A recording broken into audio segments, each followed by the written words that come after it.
Tuloy lang tayo, no? So rotonda yon, tayo yung titigil, no? Tayo yung mag-observe. Habang lumalapit ka sa rotonda, kumbaga nagbabawas ka na ng speed mo. Huwag ka na magagas. Pwede mong lubog na ang clutch. Lubog mo ang clutch, tapos nakaalalay ka na unti-unti sa pagpibrake. Nakaalalay ka na hanggang tumigil ka. Bawas ka ng gear. Sige, huwag ka magbe-brake. Bawas lang ikaw. Yan. So clear naman. Pwede ka dumiretso pa kanan. Signal pala ha, sorry. Signal. Kanan, kanan. Sige, tuloy. Bitawan mo si clutch.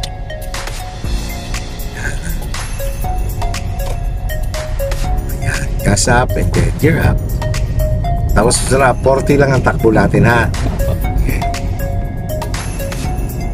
Third gear. Yan. Basta maintain mo lang sa 40 muna. Nandito na kami ni Rap sa bypass road going to Alaminos. Okay Rap, so direction natin dyan Rap pa right. So signal ikaw sa right, huwag kang pupunta sa right lane. Sundan mo lang yung guhit ng kalsada mo. Yan, kontrolin mo lang sa paggagas. Yan, gas lang ikaw, huwag ka magka-clutch, gasan mo lang para masustain mo lang yung move mo. Yan, okay, gas lang ikaw para hindi babagsak ang speed mo. Dahil pag bumagsak ang speed mo at pang second gear na lang, lipat sa second gear. Yan, straight ka na ulit. Yan, gas up lang ikaw ulit. Kontrolin mo lang muna siya sa gas.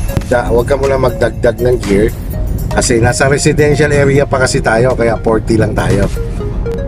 Yan, dahil yan, high school. Paglagpas mo ng pedestrian, gas up ka ulit, lagay mo sa 4th gear. Yan, sige, pwede na, gas up ikaw. Yan, okay, 4th gear. Yan, so kontrolin mo pa rin siya sa 40 to 45. Kasi clear naman yung unahan natin. Ang lagi mo lang i-maintain yung pagiging defensive driver mo lang naman yan. Ano ba, paano ba nagiging defensive driver? Siyempre yung awareness mo sa speed, yung clearance mo, yung pagtingin, pag-check time to time sa surrounding. Katulad yan, intersection, approaching intersection. So ano ba yung mga potential hazard na pwede tayong ma-involve sa aksidente dyan? Siyempre, mga emergency vehicle, mga motor na yan na bigla na lang sumusulpot. Yan, katulad yan Rap, no? Bawas ikaw ng gear. Sige, bawas ikaw. Sige, lagay mo second gear. Second gear, o bitaw sa clutch, tapos gas ikaw. Gas, observe, yan. Kaya ka nagbawas ng gear dahil bumagal ka. At the same time, tama lang yun kasi nag-observe ka sa intersection. Pag lumagpas ka na, speed up ka na ulit. Tapos gear up. Yan, third gear. Up. Yan.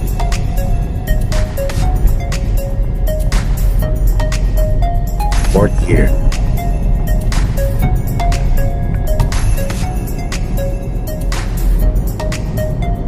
Fifth gear. Yan. So, kontrolin mo lang hanggang 60. Na pagkaganyang hindi mo masyadong natatalaw yung unahan mo, medyo slight curve siya, bawas ka ng speed.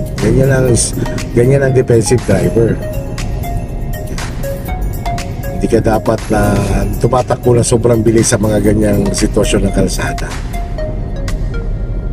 Ika nga, ang maingat na driver, alam mo dapat kung kailan ka bibilis, kailan ka babagal. Yan, tanaw mo na ulit ng diretso. Pwede ka magdagdag ng speed ng konti. Basta, tansyahin mo lang lagi ang sasakyan mo na yung kaya mong kontrolin na patakbuhin, di ba? So dito naman, idadagdag ko sa'yo dito Rap. Halimbawa, nag-drive ka dito ng gabi. Tapos, talaga mga pasaway na ang taas ng ilaw. Pinitikan mo ng passing light, hindi pa rin nagbaba. So gawin mo para hindi ka masulo niya, huwag kang tumitik sa ilaw niya. In the same time, diyan ka tumingin sa age line para hindi ka nag-overshoot. Yun ang technique yan pag sa gabi. Kasi may mga pasaway talaga na driver na pinitikan mo ng ilaw, ayaw pa rin magbaba ng ilaw. At the same time, may mga sasakyan na sobrang lakas talaga ng mga ilaw. Tuloy-tuloy lang ikaw sa paggagas para masustain mo lang yung speed mo. Para umakma lang lagi siya sa gear na kung nasaan ka nakaposisyon.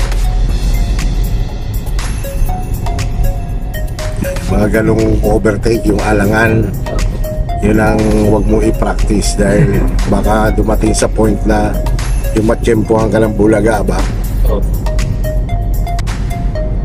Yun, doon pa lang naman marirealize eh. Yan, katulad yan, huwag mong gagayahin yan.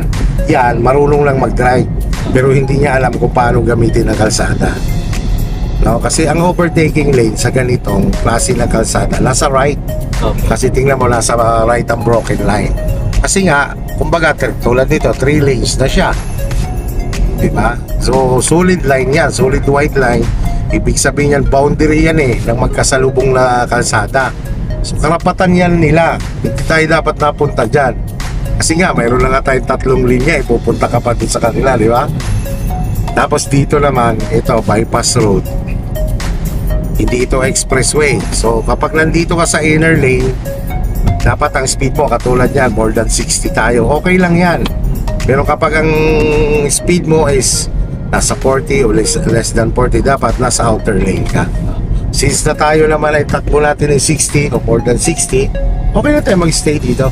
Yes. Kahit sa ang expressway, hindi ka dapat nag-i-stay sa tinatawag na overtaking lane. Yun. So dandong ka dapat sa number 2. Okay, pag halimbawa yung lane mo number 2, mayroong mabagal sa unahan at gusto mong unahan, yun, saka ka lang pwedeng pumunta rito. Overtake, and then after mo makapag-overtake, balik ka ulit sa original lane mo. Overtake ka, pumunta ka lang ng overtaking lane. Bigla namang may mabagal sa overtaking lane. Mayroong mga ganun eh, hindi nila alam, nababad sila doon. Iilawan mo ngayon, ayaw tumabi. Ang gawin mo doon, ikaw na mag-adjust. Huwag mong bubusinahan, ikaw na lang ang umiwas sa kanya. Kasi nga, hindi niya alam eh, na hindi pala dapat siya nagpapatakbo ng mabagal, and the same time, hindi dapat nag-i-stay doon. Kasi maraming harap na dito sa atin, natuto lang magmaneho, pero hindi nila alam kung paano gamitin ng tama ang ating kalsada. Yung mga pavement markings na yan, yung mga guhit na yan, may mga ibig sabihin yan eh. Meron niyang mga kakibat na warning para sa ating kaligtasan. Mamaya pa-experience sa inyo dyan, may downhill tayo dyan dadaanan, yung sinasabing engine brake. Pagka ganyan, bawas na ikaw, bitaw ka lang sa gas. Pag bitaw mo lang gas at medyo mabilis man, yun, katama yung ginagawa mo, umahalalay ng brake. Bumagal ulit, bitawan mo lang si brake, and then pag bumalik ka sa gas, huwag masyadong matiin kasi it's almost downhill road na tayo. So sa downhill road, hindi advisable na nagagas ka ng nagagas. Ang paa mo noon nakaantabay kay brake, dahil pag halimbawa bumubulusok siya ng mabilis, alalay ng brake. Pag bumagal, bitaw. Ganyan lang, alalay, bitaw, alalay, bitaw. Katulad yan, di ba, naka 5th gear ka, di ba? Nasa 5th gear tayo. Bitawan mo ngayon ang brake, ang gas mo. Bitaw, alalay ka ng konting brake. Walang clutch ha, alalay lang. Alalay mo ng brake. Sige, alalayan mo pa. Alalay pa. Alalay pa. Yan mo lang, alalay pa konti. Yan, lagay mo ngayon sa 3rd gear. Okay, lagay mo, clutch. Up, huwag kang magbe-brake. 3rd gear, yan, bitawan mo si clutch. Ganun pa rin ang paa mo. Alalay sa brake, bitaw, alalay. Yan yung sinasabing engine brake. Pag alam mo sobrang bulusok pa, yun, pwede ka pang pumunta sa 2nd gear dyan. Pero sa sitwasyon ng kalsada natin, okay lang yan sa 3rd gear. Yun, ganun lang ang alalay sa brake, bitaw, alalay sa brake, bitaw. Ganun tayo. So huwag kang maging ganyo lang mag-gas pag ganyan pa bulusok.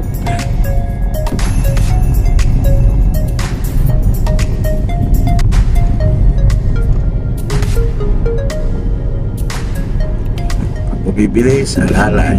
Pag pumagal, bitaw. Yan, dahil sa patag ka na yun, pwede ka na mag-gas dyan ng bahagya. Yan. So hanggang 3rd gear pa rin lang muna tayo. Dahil dyan, may downhill ulit. Yan. So pagdating na naman ng downhill mamaya, yun pa rin ang gagawin mo. Yung sa brake ka na naman ulit, wala lang gas.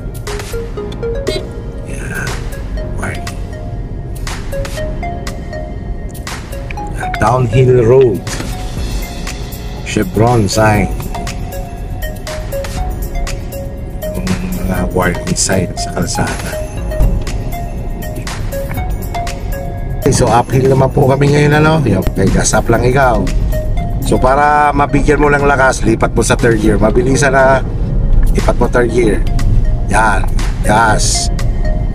Yan, sige, tuloy-tuloy lang sa gas. Kanina ako more on brake tayo, ngayon naman more on gas. Pero kontrolado, hindi sobra. Tansyahin mo lang na talagang kaya niya lang umahon. Alam mo naman yon pag kaya ng third gear o hindi. Pag ramdam mo na hindi na kaya yon, lipat ka ulit sa mababang gear, sa second gear. Almost tigil ka na yon. Kailangan first gear talaga. Gas up lang yan. Basta-basta magdadagdag ng gear pagpaahon. Di ba medyo pumatag siya? Gas up, gas ka. Medyo mo na gas. Sige, gas. Sige, yan, third gear. Gas up ka nga para ma-sustain mo yung pag-ahon. Kaya na third gear. So, pagpatag ulit, gas up ka ulit. Fourth gear.